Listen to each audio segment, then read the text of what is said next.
All right, good evening. And I want to welcome everyone to the 2025, October 2025 pre-general election meeting of the Voter Assistance Advisory Committee, which we call the VAC for short, sponsored by Campaign Finance Board and NYC Votes. My name is Eric Friedman. I am Assistant Executive Director of Public Affairs here at the Campaign Finance Board. I am middle-aged white male with some graying hair. I'm wearing a blue and white checked button-down shirt with a black zip pullover. I'm wearing a set of headphones. I am sitting in front of a navy blue background with the words NYC Votes in yellow.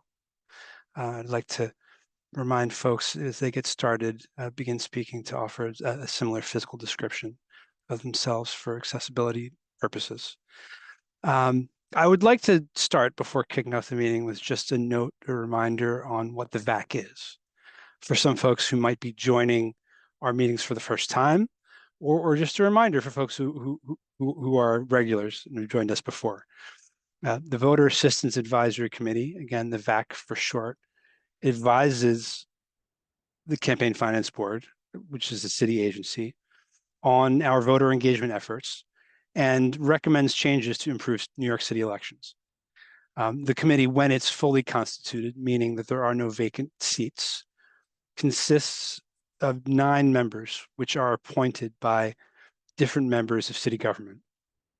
When appointing members of the VAC, city officials are required to consider their experience with groups or categories of residents that are underrepresented among those who vote, and as well as community, voter registration, civil rights, and disabled groups. With that, I would like to welcome members of the committee of the VAC and ask them to say hello, introduce themselves, and give a visual description. I believe we have Chris Malone, who's a member of the committee, and also Julissa Gonzalez, a representative of the Public Advocate's Office. If you'd like to come on and say hello. Sure. Hello, I'm Julissa Gonzalez. I am here on behalf of the Office of the New York City Public Advocate, Jumani D. Williams, who is a non-voting member, an ex officio member of the VAC. And my description, I am light-skinned Latina, dark hair, pulled back in a bun. I'm wearing a dark blue polo shirt with the office logo, the Public Advocate Office logo, which looks like a orange and blue target. It's a circular logo. And yeah, happy to be here and to sit in and listen. Back to you. Thank you, Julissa. Good, Chris. good evening, everybody. I just got in. Sorry, I was having some technical difficulties. Glad to join everybody. I am Christopher Malone. I have been on the VAC now for about 5.5 years. I was appointed by former Mayor Bill de Blasio. I'm a resident of Queens. I am a middle-aged white male with brown and gray hair. I am wearing a gray cashmere polo, button-up polo, and I've enjoyed every minute of being as part of this VAC, and given that we're going into the general election, I'm looking forward to this evening. As a matter of profession, I am the Associate Provost at Farmingdale State College, part of the SUNY system. I'm also a political scientist. Back to you, Eric. Thank you, Chris. Thank you, Julissa.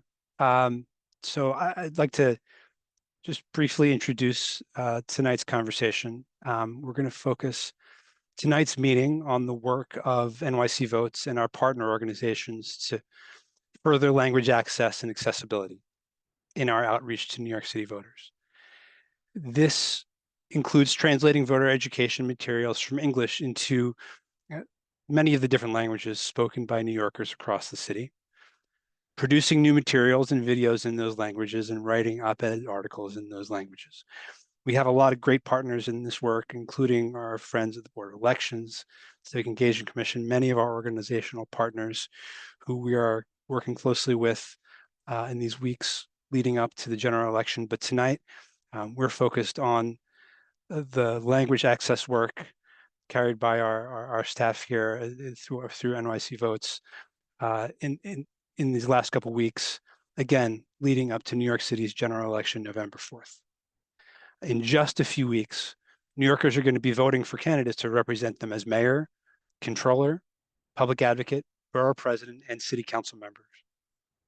New Yorkers are also going to be voting on a number of new ballot proposals.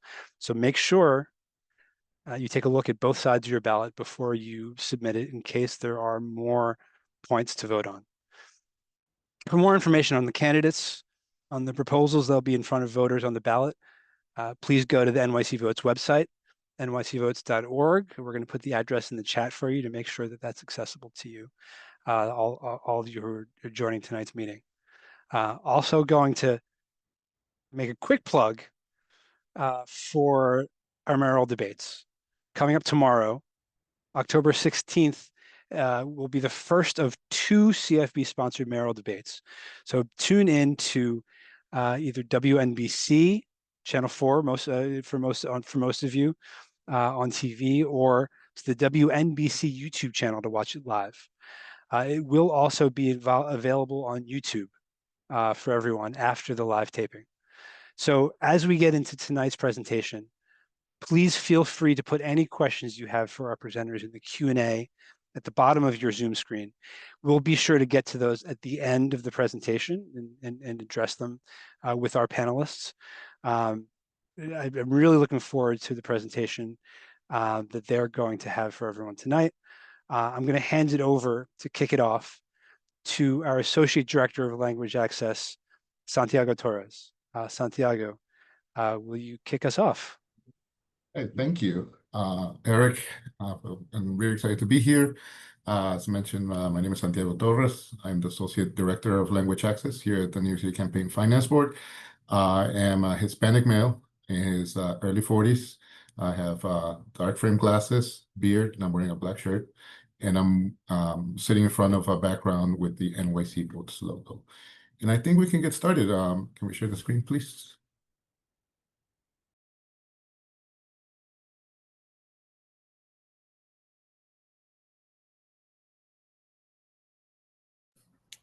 Just give me 1 second. No problem. Also, while Alyssa, my colleague, is prepping, I want to note that we have, in addition with our ASL interpreters, we have Spanish interpretation available. If you click on the bottom of your Zoom screen, the globe, to access the interpretations available there. It's also being recorded and available on YouTube. So thank you.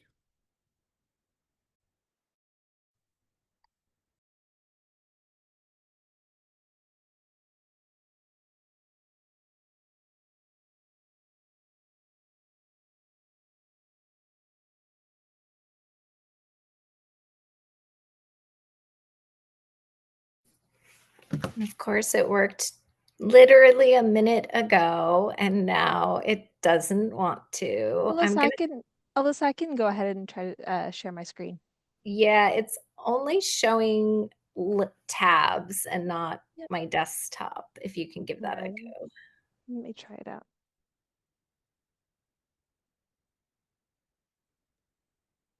Perfect. Thank you. All right. Thanks, Sarah. So I want to just start off by discussing our agenda for this evening. So we're going to be discussing our language access program, our team and roles, the maturity model and the mission that's guiding our work, an overview of our policy and mandates, and also discuss, just briefly mention our language access implementation plan. Similarly, we're going to go deep into some of the language services strategies we have developed to ensure these materials are accessible and impactful to our communities. Is the main goal of this presentation, the main theme that you're going to see throughout. So you're going to, my colleagues here, they're going to discuss some of the work and how they have been integral partners in ensuring that our materials are accessible and that there are with very intentional messaging in the target languages for our communities. And we're going to discuss some of how these materials look. We're going to discuss the voter guide, some of the advertising communications, a little bit on interpretation services, and then we're going to wrap up and discuss our next steps in advancing language access at the CFP. Next slide. So briefly, well, this is our language access team, which we are under the product management and operations unit, led by our director, Crystal Choi. As mentioned, I'm the Associate Director of Language Access. I have my colleague here, Tenzin Yankee. I'll let her introduce herself when she discusses her slides. And also, we have a language access specialist for Spanish, Carla Matute Parini, who is our in-house linguist for Spanish Matters. And I have here guest presenters, our great colleagues at Alice Guzman, who we just met, and our Director of Marketing and Digital Communications, and Javier Munguia, who is Assistant Press Secretary, who's going to discuss her PR work. Next slide. So I want to start off just discussing a little bit about this maturity model that we have used. And on the screen you see here, you're going to see this maturity model, which is something that we borrowed from the Mayor's Office of Immigrant Affairs, which is also something that's been created by advocates in the language access space. And this, the 5 columns that we have here, we see what it looks like to grow into, develop into ultimately the goal of language access, which is language justice, of decentralizing a dominant language. So we have here ad hoc, which there's no coordinated efforts for language access, foundational, and I made the note here that as we go into discussing how the program was founded and how we've grown throughout the years, when we came and we started building language access program and team here at the CFP, it was very much in a foundational phase, meaning that we had some policies, procedures, some materials were translated, but it's very much in the foundational stage. By now, we can say we're systematized, which is the next step. Language access incorporated our daily planning and operations, as considerations are proactively built in processes, and we are developing a feedback loop across some materials. And then as we look to continue to grow and mature this type of work, it will be optimized language access. And I'll get to that later in the presentation. Next slide.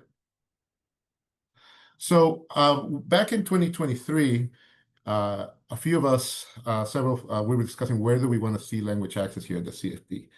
And we agreed that we wanted to advance the mission to ensure that information resources for voters and candidates is available in different languages. Naturally, our goal to have this material to have only produced in English is an impediment, so we have to develop and grow a program. So we established that the mission of the language access team is to provide meaningful and intentional language access to New York City voters and candidates. And expanding, improving, and embedding language access across programming is central to our goals. And it's something that we've been carrying forward since then. Next slide. And so for a lot of you, this might be very familiar, but this is some of the data that we pulled from ACS just last week. But just that linguistic needs here in New York are massive. And just to give you a few, I put here a few data points, but in the pie chart, we see that just the limited English proficiency population here in New York is roughly 22%, about 1.7 million, 1.8 million New Yorkers. That's about the size of Paris, France. Just a bit smaller than that, just to show you some of the magnitude. Spanish speakers alone, which is over 100,000, it's roughly the size of Indianapolis, Indiana. And then if we look at the Chinese speakers and all variants, the data points here have Mandarin Cantonese, but also Fujianese. It's about the size of Iceland, the entire Iceland. So over 300,000. It's just some of the importance to ensure that this work is integrated into our process is critical, given the gigantic language needs in the populations we are serving. So that's something that we always consider as part of our program. Next slide.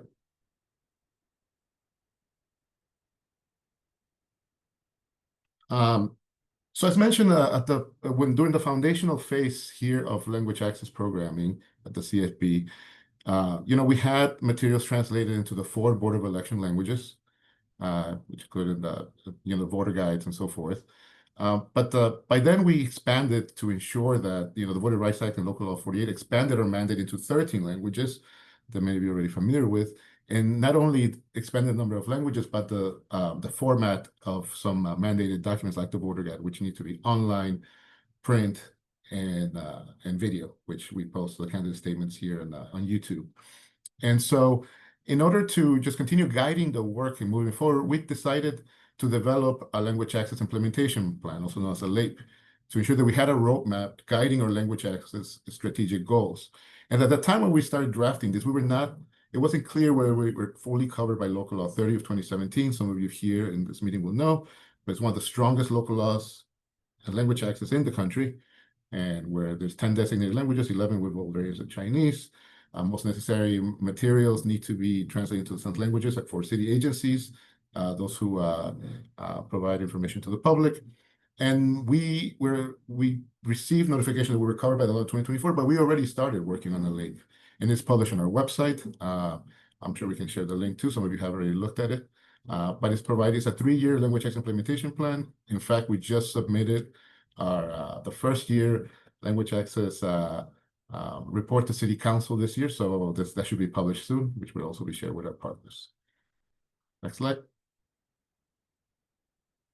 So during this short period of time, the verticals of our work have expanded. And again, if we use that maturity model as reference, you can see some of that again from ad hoc and foundational. We're like, okay, there's more to this. We have not only managing the strategy and our goal setting and so forth. So the actual program management, which is compliance with these local laws, ensuring our strategic planning has language access components integrated, the language access implementation plan, keeping up with it, providing our reports to the mayor's office, and following up with the goals that we're committed there. There's monitoring and reporting. Again, the report to City Council is one of the mediums that we use for that. And also capacity building here. We provide trainings to our staff, provide presentations like this one, and we're constantly a part of ensuring that this work is integrated into the programming for our partners who do public-facing work here at the CFB. And then the other side, which was where the CFB kind of started providing a lot of this language work, was through the provision of language services. So it's not only consultation on how do we render those services. You're going to discuss more of that. And a core of what we're going to discuss in this meeting today is going to be on the second bucket of work, the provision of language services on the right-hand column. So we provide translation services, which is really a broad term for a lot of the written translated materials that we produce. Again, the voter guides, websites, palm cards, print materials, etc., and digital communications. Some of the transcreation work, which it's a little different, and we'll expand it a little bit more, and localization, which applies to our web work, online work. And we also expanded interpretation. I'll discuss that towards the end.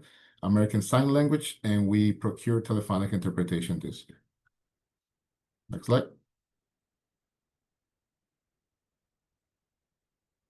So language services and strategies.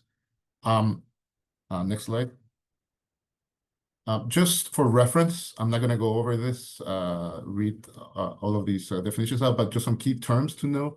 ASL card is for American Sign Language and Communication Access Real-Time Transcription. We have here, again, some ASL interpreters and our card stenographer as well. Interpretation in the spoken form is, which is one language from one to the other, consecutive simultaneous. We have simultaneous interpreters here. Samantha, our loyal interpreters on board. That was excellent. So I recommend some of you to go into the Globe if you want to check out the high quality interpretation she provides along with her partner. Localizations, adapting a product or application to meet the cultural requirements of a target group. And that really applies to our videos and our website. Transcreation, I'm going to leave it at that. Yankee's going to jump into that. And translation, which is really adapting one written language into another. And typesetting formatting is really multilingual graphic design. So with those key terms in mind, we're going to move to the next slide. One before, please. Yeah. So as we discuss language services, our strategies and best practices, this is one of the foundational things that we had to really introduce here when the language access team was created in the spring of 2022. And that entailed ensuring that we served as a centralized team to provide these language services, translation and interpretation at the time primarily. What we also did to improve quality and ensure consistency was creating a 13-language glossary. It currently has 370 terms. It's always, we review it biannually and add new terms, perhaps review some of them. Get some feedback from some folks on other focus groups and different efforts that we've taken to improve the quality of our translated work. We have style guides in 13 languages to ensure that our tone and brand is consistent across languages. And we procure and implemented computer-assisted translation tools to ensure that quality and consistency is consistent across materials.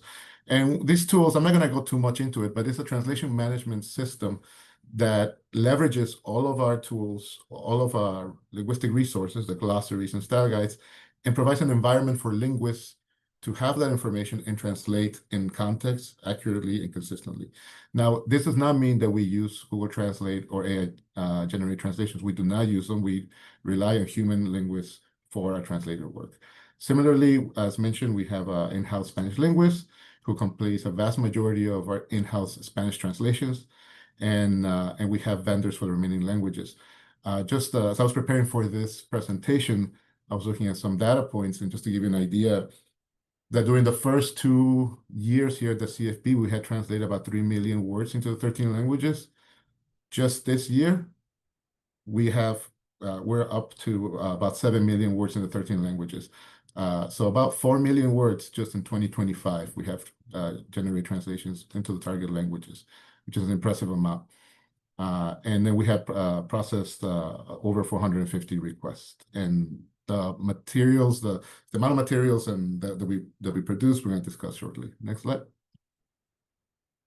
And just briefly, I'm not going to go into this. I do put this flow chart to note just how it is a very high level flow chart on the process of ensuring that content is translated, transcreated, or localized from one language to the other.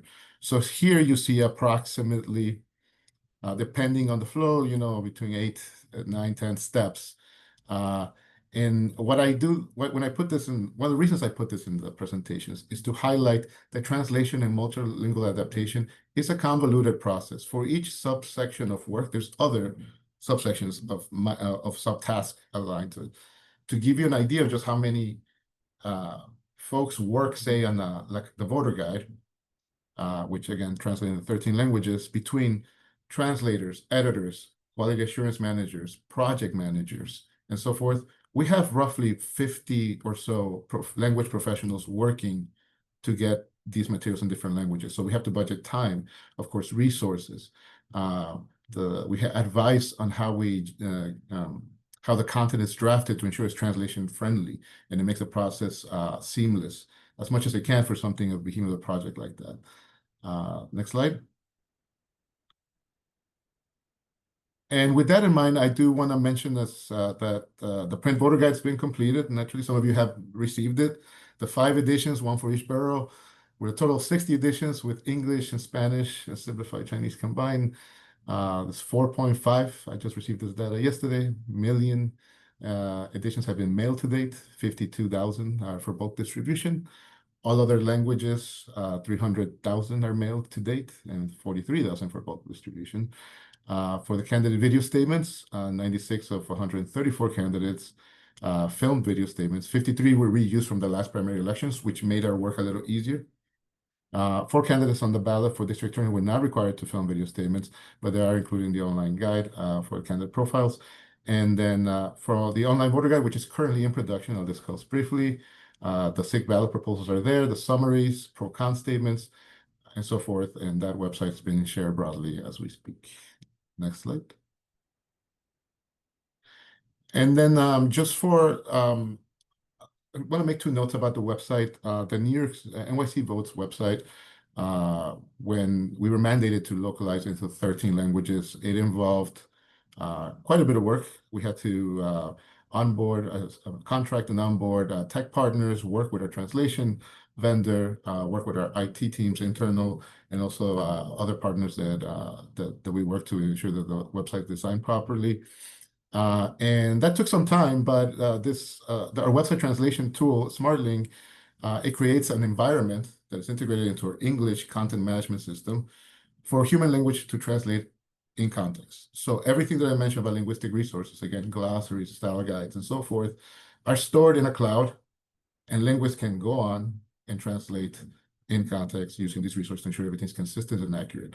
We have one of the most accessible websites in government, at least in New York City. We receive quite a bit of attention. It's been used for some review for research projects with OTI. And in fact, tomorrow there's a language access convening. Maybe some folks are in this call, and I've been asked to discuss a little bit on it.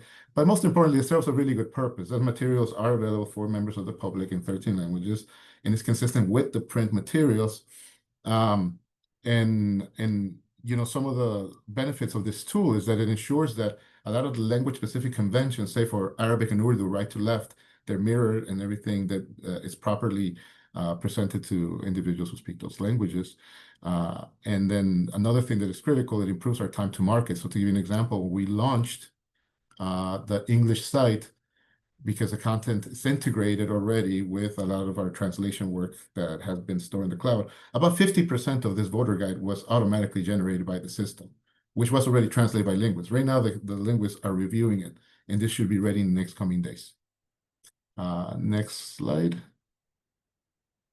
Yep. And just to give you a snippet, this is an example, like for instance, I pulled this yesterday. This is for the mayoral, for the office of the mayor. You see for the 3 candidates that are gonna, well, at least the ones that are still running. Automatically, the system was able to generate that, leveraging from the print guide, those materials that I mentioned, those linguistic resources that are up on the cloud, and automatically was able to generate these candidate profiles. As you can see here, it has the navigation buttons for learn more, aprenda más, for add to ballot, agregar la papeleta, which is in green at the bottom. And again, folks can already start looking at some of these candidate profiles in the 13 languages. Again, a work in progress, but it should be done by next. And ballot proposals, sample ballots, ballot proposals, as mentioned there, that information is there. And with that, I'm going to take a break and pass it to my colleague, Tenzin Yankee. Thank you. Hello, everyone. Good evening. My name is Tenzin Yankee. I am an Asian female with black shoulder-length hair, wearing a dark blue blazer. My pronouns are she and her. I'm the language access coordinator at CFB, and I'll be talking a little about our transcreation strategy and basically running through what it means, how we do intentional messaging. Next slide, please. Okay. So transcreation is a fusion term used in the localization industry, which derives from the combination of the words translation and creation. But it is also widely accepted that it cannot be reduced to just that. Emotional intent is the big part in the equation here. When we transcreate, we shift the focus from translating the words in our messaging to conveying the emotional intent behind the message. We want our readers to feel the message and act on the call to action, which is, in our case, is civic engagement and going out to vote. And a way to do this effectively and meaningfully is to not only speak their language, but to speak their worldview. We believe that when our community members see a slogan that's crafted specifically for them, it builds trust in our agency brand and demonstrates care. Next slide, please. Okay. So I do have here the workflow. This is a very rough idea, but just like how Santiago said, the process is extremely convoluted. I would love to just go on a rant, but for the interest of time, just give you a quick explanation. So how do we do this? What steps do we take to build in that proper quality assurance? So I have here a very rough outline of what steps are taken when working on the transcreation project. Something that's actually not included in this slide is the conceptualization stage. So this is something that we actually work along with the design team and the copywriting team. This is a proactive approach where the language team can guide our creatives on copy design decisions that we might want to avoid. So this is basically a flagging stage. We actually call this culturalization. This is done by taking into consideration any linguistic factors, any cultural factors, right? So this could be color, imagery, any nuances in the culture that maybe we don't want to replicate in our in-language pieces. This could also go into any offensive materials. So that's actually a stage that we have in the process, but it's just not in that workflow. Okay. So once this hits production, we have the briefing stage. So a big part of the briefing stage is inclusive of a transcreation brief. So this is something that we create with the help of our creative team again. This document actually includes brand values, voice, tone, demographic, the final messaging and feeling we want to evoke through this campaign. It also includes instructions on what the creative boundaries are. So we also don't want them to go off the rail either, but basically just defining those boundaries. We make sure that the team is aligned in understanding what exactly needs to be conveyed. The final source copy is also dissected during this stage. If there is any ambiguity or cultural reference that we aren't able to fully strip off from the conception stage, we provide guidelines on adapting it to the native equivalent. Our linguist team then provides about 2 to 3 alternatives with back translations. So back translations are another step where our linguists are encouraged to actually translate the transcreated copy, so that this basically helps in the QA stage of understanding that the meaning that was in the English copy is similarly understood in that target language as well. So yeah, we work alongside our internal staff. So this stage is where we will be doing the proofreading, we'll be doing quality checks, and then it's going to be a round of reviews, which goes into the finalization stage. We have multiple options, more back translations, more comments, more feedback. It's a constant iterative stage until we finalize and get that sweet spot of this is the final transcreation copy that we're going to go and launch with. Next slide, please. Okay. So I'll be focusing more on the copy and text portion of the transcreation. In fact, I think the workflow that we just discussed is very specific to that. But something which I wanted to quickly highlight is also the design and imagery factors we take into consideration when working on our transcreation projects. I actually have here an example from the movie Inside Out, if anyone recognizes. The images of a toddler. I believe the protagonist's name, her name is Riley, right? So it's basically an image of her showing disdain towards eating broccoli, which for the US audience is culturally relatable, right? Because broccoli symbolizes a healthy food that kids do not enjoy. But if you look at the right image, that's actually the Japanese version of the same scene. But instead of a broccoli, you actually see green peppers. So that vegetable, okay, apparently Japanese kids do like broccoli, so this wouldn't translate well. So what do we find? A culturally equivalent example, which is green peppers. So again, we're translating the sentiment, we're translating the disgust, the obligation to eat something that's healthy but you don't like, right? So the whole reason why I'm bringing this up is this is the approach that we want to take with our projects, with our marketing materials, when we transcreate them, when we process them for any in-language pieces. So I have here a few examples from basically imagery where we worked along with the MDC team, and they were extremely gracious enough to actually have a plethora of images, right, that would resonate with the in-language pieces.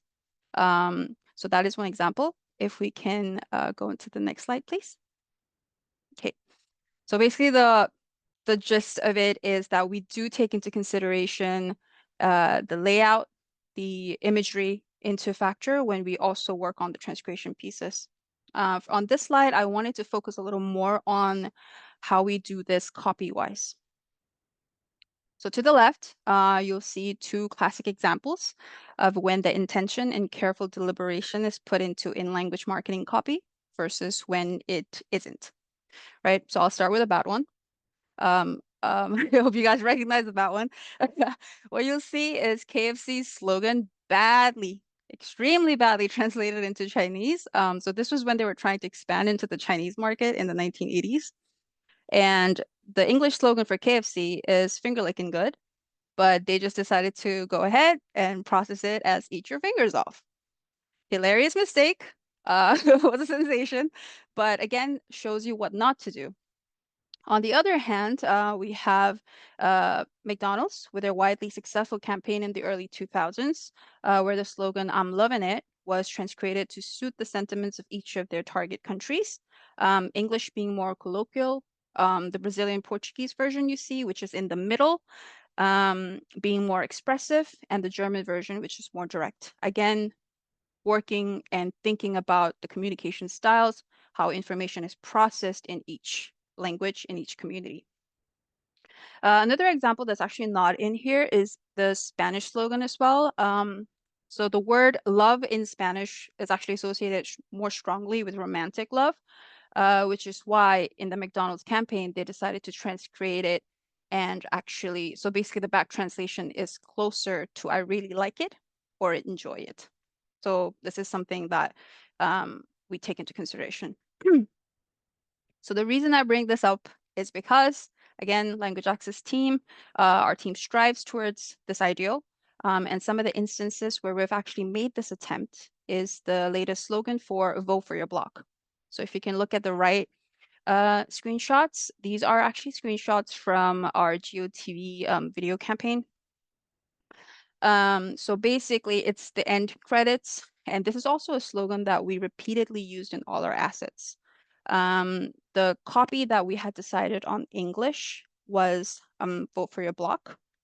That wasn't the easiest term to transcreate, but block holds a very specific emotional association of belonging in the English-speaking community of NYC, right?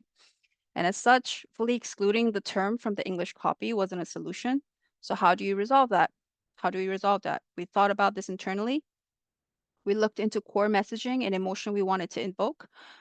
So belonging, a sense of pride, these were a few of the sentiments that we wanted to convey.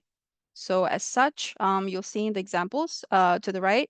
So for example, the Chinese screenshot there, that says vote for your community, because that rings more true to the Chinese community. That's actually simplified Chinese. We recorded it in Mandarin.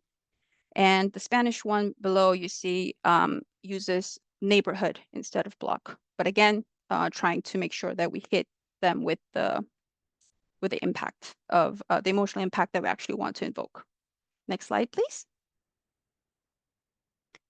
Okay, so in extension to that, this is a screenshot of one of the later stages in our transcreation process for the simplified Chinese script we worked on for the GeoTV video campaign.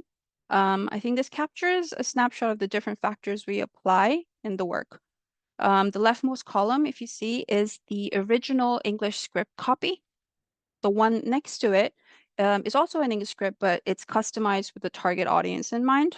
So again, MDC, basically our creative team also trying to work proactively and coming up with a script that is targeted. Then transcreation steps in, and as you can see from the green highlights, there are more changes made to the copy itself, right? So there were some examples that we noticed weren't really working.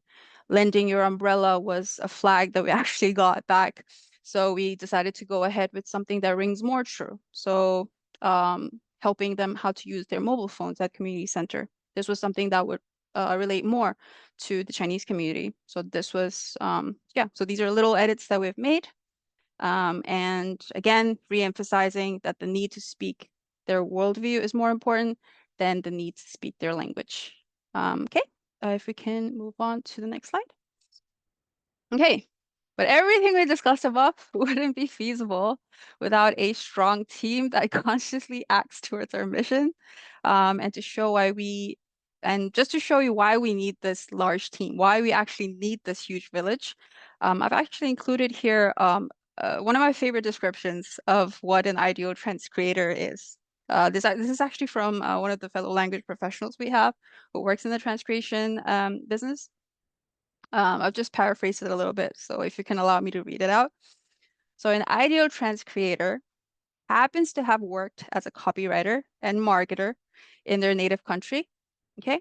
They happen to fall in love with someone during their vacation in a foreign land, and they happen to end up moving to this new country and also happen to acquire the language fully fluent and happens to also decide to reinvent themselves as a trans creator.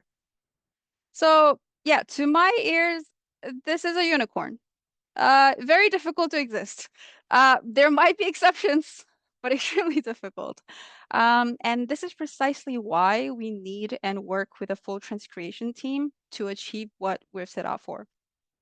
This would be our linguists, our copywriting team, our creative director, our entire design team, our cultural consultants. So basically, when I say cultural consultants, these are our colleagues who are part of that language community who provide us with valuable feedback. And to connect them all, the chemical X of this concoction, proactive communication and collaboration. And I would like to pass it to someone who represents a big part of this web, Alyssa Guzman.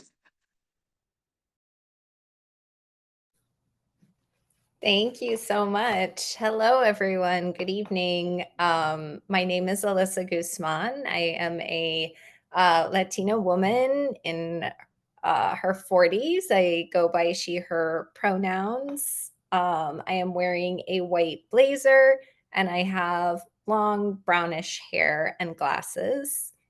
And I am the Director of Marketing and Digital Communications at the Campaign Finance Board. And I'm so honored to present a few slides for you all today that really reflect the work of the folks who have just been explaining so eloquently the really complicated, so important work that they do for our agency. And I'm so privileged to collaborate as closely as I do with the language access team. It's really an honor. It doesn't exist at a lot of agencies or at a lot of companies. I've learned so much working with these folks. So I'm going to take you through a couple examples of work that we do in partnership that falls a little bit more in the marketing and communications side of things when we are running the ad campaigns that Santiago and Yinki have been explaining and sort of chatting through. So one of the major initiatives that we're working on is what we call audience modeling, which is really, really important for digital advertising. As we know, targeting the right people with the right message is pretty much what it's all about. And at the Campaign Finance Board, when you are working with language in a city like New York, that can be really difficult to do. So we realized that browser settings and IP addresses, I believe the census folks use last names, are not ideal ways to make sure that you're reaching the right people with the right language. So we came up with a really customized way to create audiences that reflect more of the voters that we're trying to reach in specific languages. And in the past, we created Spanish and Chinese models that have been hugely successful for expanding the agency's reach to these audiences around important election information.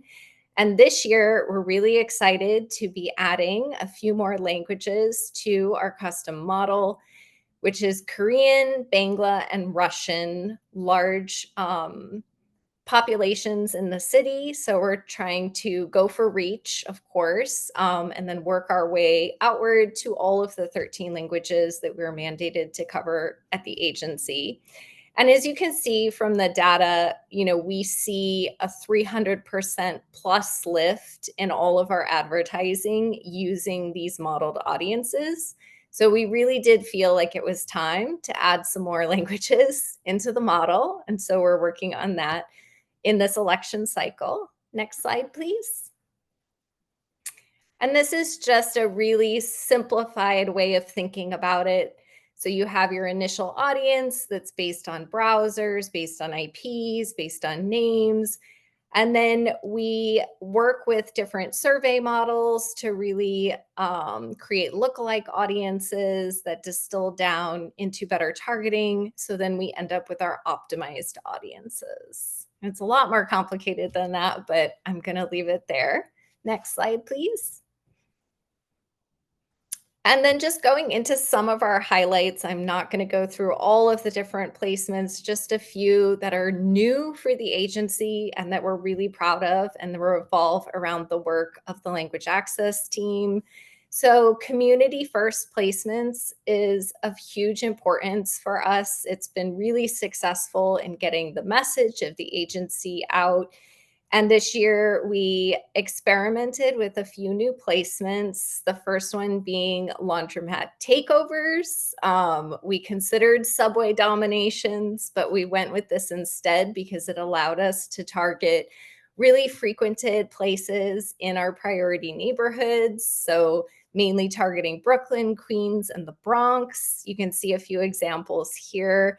So we're excited to see the results from that piece of marketing. We've worked a lot with ethnic media placements. So you can see that on the far right. I believe that's a Korean advertorial that we are running about the matching funds program. And then, of course, I think everybody's seen a lot of articles about the importance of trusted spokespeople in this current landscape. And so we have been relying a lot on radio placements and interviews with experts, interviews with partners. And so that has become a really important piece of our marketing. And here you can see the CFB's very own Hadel, who is a Spanish-speaking member of our PR team, doing an interview placement that then runs as an ad for the general election. Next slide, please. Whoop, sorry, back one. I'll be fast, I promise. So then we have what we call 360 marketing tactics. So this is where we really make sure our digital advertisement placements line up with our in real life events and marketing moments. So here you can see a couple things we're testing. We have a kiosk for the month of October right up until Election Day at the Queens Center Mall in Elmhurst. And this idea, aside from looking really cute with our tagline, "Vote for your block," this idea is about having a sustained presence in a community. So instead of just popping up around early voting, we're there through the entire month, making connections with folks who go to the mall. Great place to work with the youth audience. So we're really excited to see how that turns out. And at the end of the cycle, we'll of course look back at the numbers and look at folks we registered and sort of analyze it from that perspective. But so far it's been going really well. And then we try to participate in cultural events in our priority communities, like Corona, like participating in the Bronx Native Block Party. It's sort of become a tradition of the agency to work with Bronx Native. And you can see a few pictures here of just registering folks in the community and then some of the props that we take to some of those events. And the more we do it, the more accepted in those communities we are. So we're really enjoying sort of these cultural moments where we can build relationships, and if they're successful, return year after year. Next slide, please.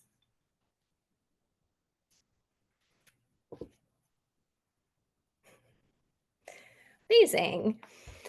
So as I mentioned, trusted voices are all the rage. I'm sure you've read a lot in Politico and other platforms across the internet, across traditional media about the power of influencers in political campaigns right now in this world of, voter education, of any kind of community education.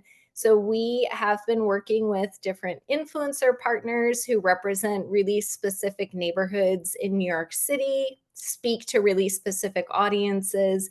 And this has expanded out into different in-language content creators. So we've worked with folks like Righteous Eats, who are incredibly popular in New York City for their food reviews, but who is also native Korean speaking, born New Yorker. And so just working with these partners has really expanded our reach to audiences that we just couldn't find, even with our fancy audience modeling. This has just been so important to reaching different communities. Next slide. I think the deck is rebelling. I think this is the last one for me. And this year, we've also realized that direct mail is alive and well. I know a lot of people think that catalogs are dead, but everything's cyclical. So we've had huge success actually this year with our direct mail pieces. We sent out a direct mailer piece for ranked choice voting earlier this year, which actually really reduced the ballot error rates in the communities where we sent the mailer. So we are testing out our second matching funds mailer in this general election campaign. Should have probably hit mailboxes last week, maybe this week. And this is the first time we are also testing it in language. So we have it translated into 3 different languages this time around. And we also made sure to send an English mailer just in case our targeting wasn't quite as accurate as our digital models, but we are really excited to see the results from this as well. We found in a survey earlier this year that the recall of direct mail was really, really high with voters. So we feel like this is a really important platform for us. And I believe I am passing it to Hidel. All right. Santiago, I think you have the first half. Yeah, I just want to mention a bit about again having the in-language approach first to our strategy, and that's a clear example is this Univision partnership that we started. That we partnered with them this year for the primary, and here for the general election. The conceptual approach, the creative inception of this was completely formulated in Spanish. We shared our talking points to the Univision folks, to their copywriters. They provided ideas for us about a few, very creative ways to ensure that this content around matching funds and the GOTV interview and commercial spots was going to resonate with the community. And we made 4. And speaking of trusted voices, our amazing Hadel has been a spokesperson. She can talk a little bit about the production and also the PR work that they've been doing. Yeah, hi, my name is Hadel. I use she, her pronouns. I am a light-skinned Latino woman. I have glasses and short brown hair, and I am in front of a navy blue background. So as my colleague Santiago mentioned, this partnership was really important because it's the first time that, one of the first times we've been generating Spanish first content. So once we get the script back over to the PR team, I met with a member of the language access team and we went over the script together one time. The script is adjusted before getting to the studio, and it continues to be adjusted while we are on set and filming. And we do this because we really want to make sure that we're delivering accurate Spanish language content. A lot of care and a lot of work went into these ads. We worked hard to get the pronunciation and the flow of the language correctly, so that we can continue to be a trusted source, of course, and deliver information that Spanish-speaking New Yorkers need before hitting the polls. Next slide, please. Thank you. Another way that the press team at the CFB works with our language access team is through the translation of written material like op-eds and talking points.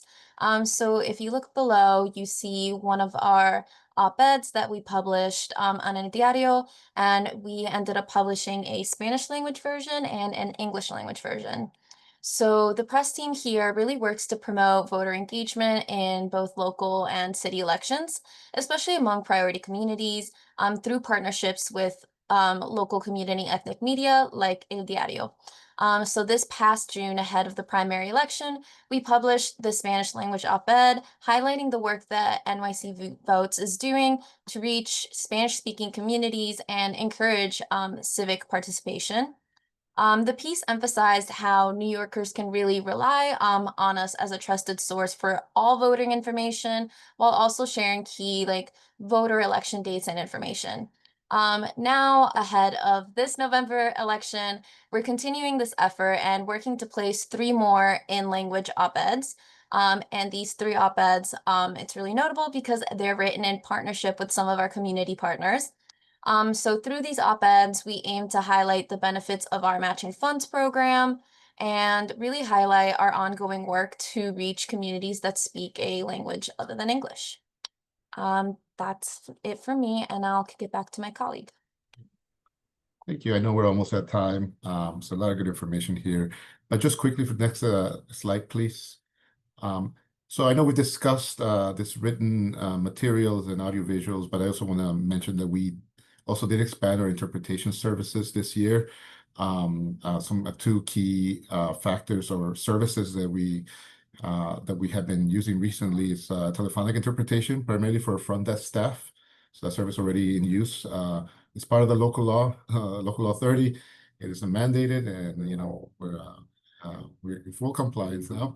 But also it's a tool, of course, for members who have interaction, our colleagues who have interaction, members of the public. While we've always have had American Sign Language and card services, our partnerships and outreach team has made a very deliberate effort to expand that service amongst their partnerships and events and presentations, both in person and virtual. And again, we have our 2 ASL interpreters here. And that service has increased dramatically. It's tripled in the amount of volume. And it shows the intent to ensure that these services have been provided. And it's not only for the partnerships and outreach events, but Candidate Services has requested that for some candidate training. Again, part of our mission to provide these services also to candidates, and for the debates and for the video voter guide. Next slide, please. And the next one, I'll just wrap up now. Just to finish here, again, just reiterate what our mission is: to provide meaningful and intentional language access to New York City voters and candidates. We tried a lot of different things this election cycle, and as we illustrated here, we worked across the division, across the agency. It's a massive effort to ensure that we have this culturally sensitive and intentional content, voter educational materials available. And so it's such a privilege to be in this role. And, we continue to move forward. Next slide, please. Into our maturity model, which the goal for 2026 here, I would say, is to be optimized, to ensure that we're seamlessly integrated across systems, that we're embedded across levels, and that we continue improvement in tracking through data and community partnership. And this is one of the reasons we're here. And I want to thank you all for your time, and my colleagues and everybody who put this together. Thank you. Thank you so much, Santiago. Thanks to Alyssa and Yankee and Adele for presenting this evening.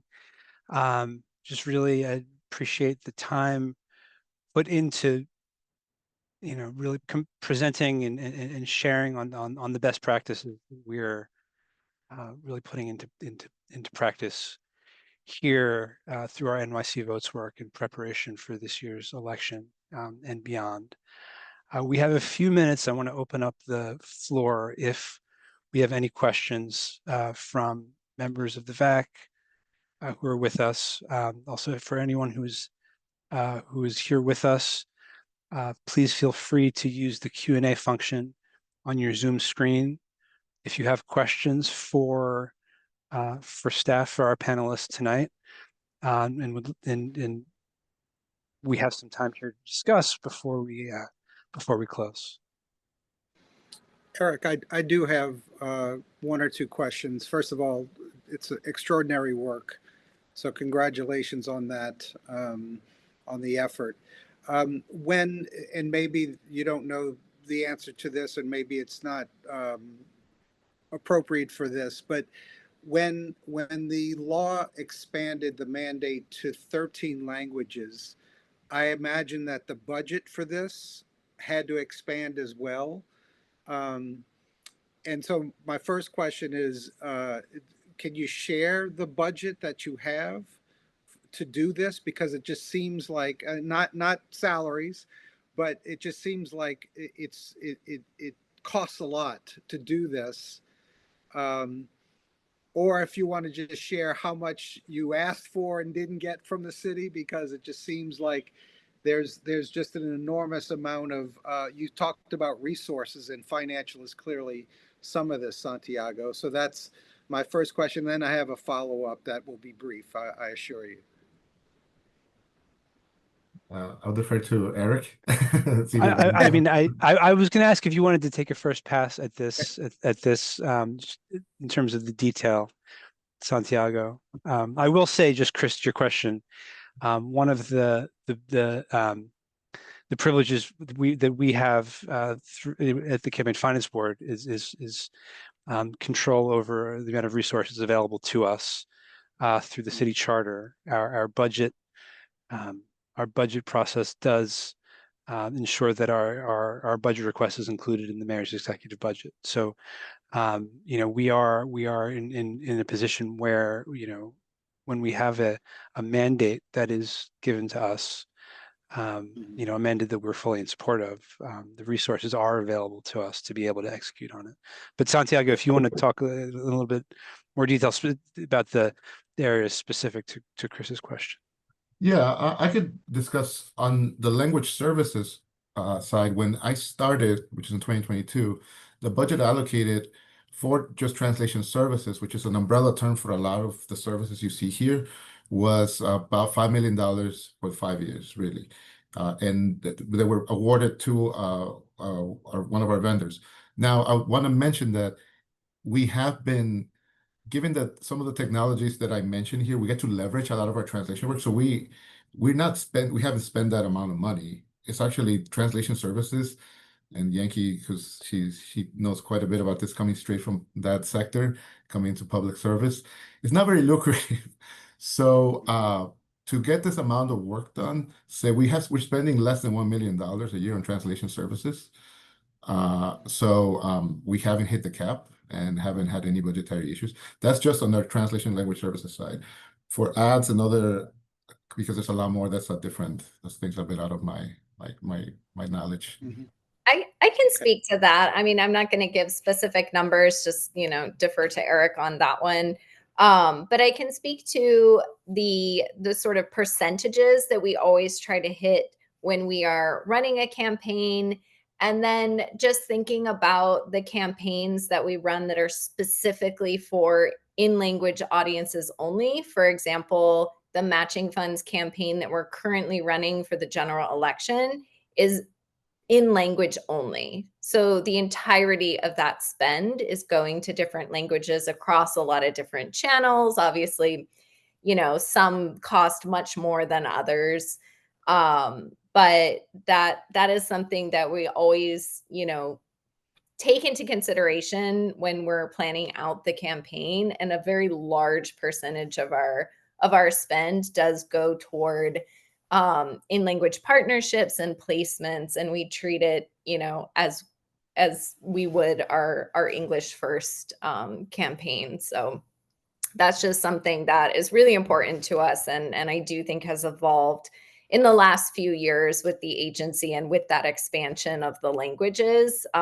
Also, some languages are much more difficult to target than others.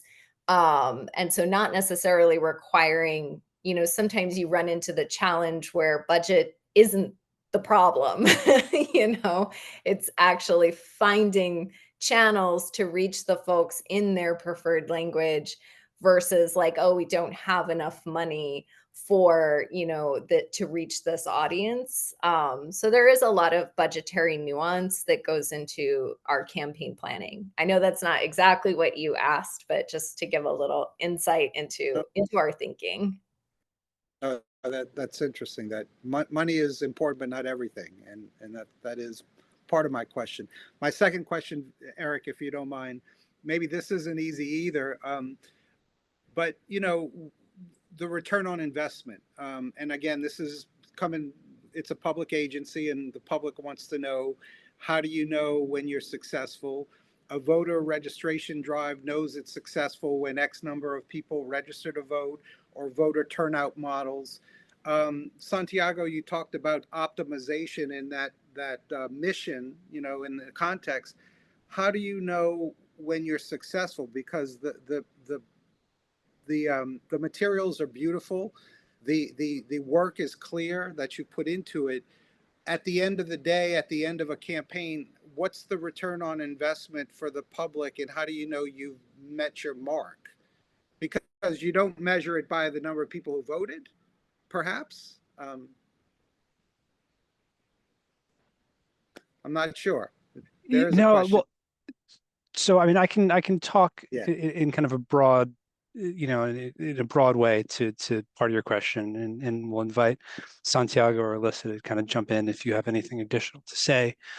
You know, I mean, I think you're right that I think it's not, you know, we don't really live, you know, kind of voter turnout as a measure of impact is a noisy measure, right? There are a lot of things that go into, you know, whether people turn out to vote, a lot of external impacts that, you know, based around the particular general election.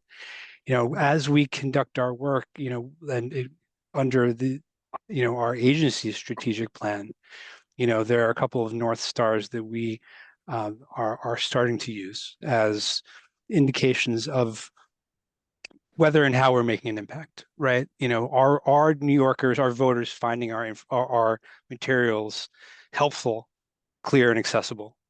You know, are we generating more positive awareness of the Master Funds program, which is one of our key strategic goals for, you know, bringing our work together?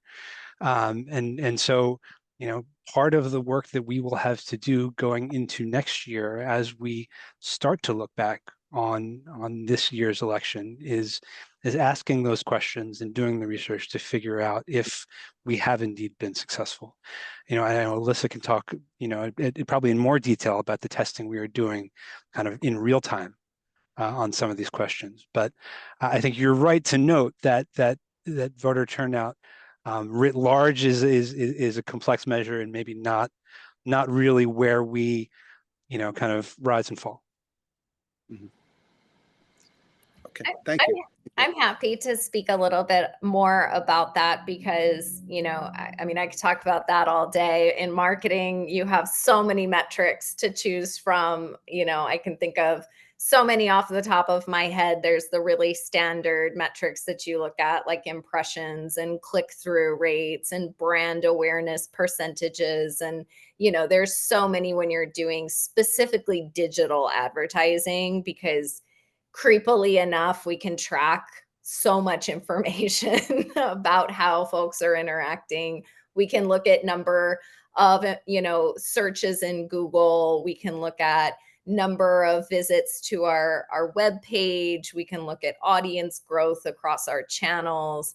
But going back to the question of voter turnout and you know, that the sort of instability of that metric, I think that there are assumptions that you can make, and we've tested this. So when we first started doing paid ad campaigns, which to be honest are not that old for our agency, we haven't really been doing it at this scale for very long.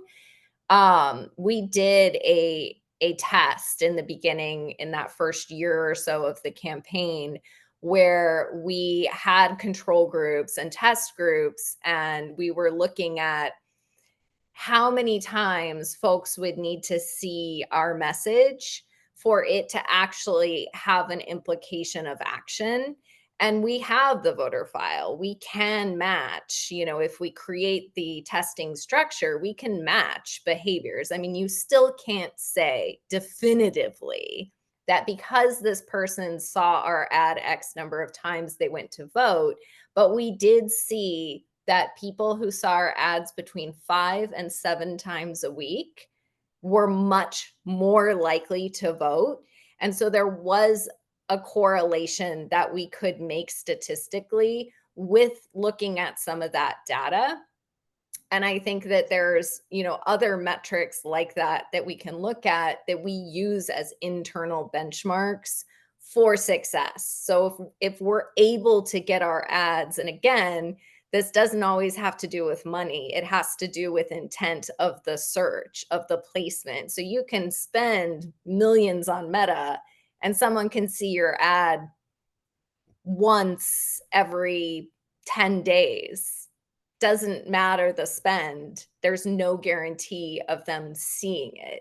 So it is a lot about the modeling and the targeting and the message and the creative that we've been chatting about that can get the ad in front of somebody at that range, the 5 to 7 times that we need to create an action. So that's just one example that we sort of, use. I think there are others that we're working on with our data folks that do show that there's a really strong correlation between something that we put out in an educational capacity to a very targeted audience and a resulting action or a resulting in the RCV example, a decrease of ballot errors because of this really lengthy mailer that we sent to a very specific set of zip codes. We saw a huge percentage drop in error rates. So again, you can't 100% say, but you can make really strong, I think, references to things like that, which I find really fascinating. So hopefully those examples are a little bit helpful to your question. Yeah. Great. Yeah, they are. Thanks so much. Appreciate it. I have a couple of questions that have popped up in the Q&A that I will try to answer and or hand off to a few of my colleagues. Just the first one from Joseph, why do you find it necessary to give detailed descriptions of yourself? Well, just briefly, we ask folks in the meeting to provide visual descriptions the first time that they speak in the meeting in order to provide a little bit better accessibility to the meeting for folks who are visually impaired and may not be able to see what is on the screen, but that visual description does provide a good provide those folks with a good, better access to the meeting. So that is short answer to that question. Joseph's next question, and maybe Santiago, I'll look to you to talk a little bit about the local law that kind of defines those citywide languages that we translate into. What amount of a population needs to reach to trigger a translation need? Yeah, so there's, I saw the question. There's two ways, at least for us, since we're guided by the Voting Rights Act and Local Law 48 that expanded on that. The law, at least for us to have those materials in 13 languages, is for the voter guides specifically. So for Local Law 30, which is for the 10 designated languages, and again, the way that those languages were, this is a bit of a long history of advocacy and by members of city council and CBOs and so forth to advocate for certain languages to be added, which was 6 back in prior to 2017 and eventually to 10, 11, and 2017. It's basically advocacy of using ACS, the census, and the Board of Elections, and Department of Education data that encompasses about 90% of the limited English proficiency here in New York. What I would recommend, at least for the CFB, when we do, say, the advertising campaigns and we work on priority communities, which we have several factors here, so, on immigrant voters, including new Americans and those with immigrant proficiency, and work that our data team does to collect and how we formulate this, what we consider a priority neighborhood. We target those communities based and then determine the language proficiency there and the amount of folks who speak the language, and then we move forward with a translation or transcreation of a campaign, or even for a lot of our outreach work as well. I would recommend to read our language access implementation plan. Section 3 is where all city agencies have to describe that approach, so we can put it to the chat. Hopefully that answers that question.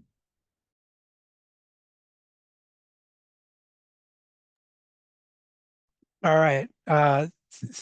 Thank you so much for those details, Santiago. I see a few questions left in that Q&A. I apologize that we are not going to be able to get to all of them tonight.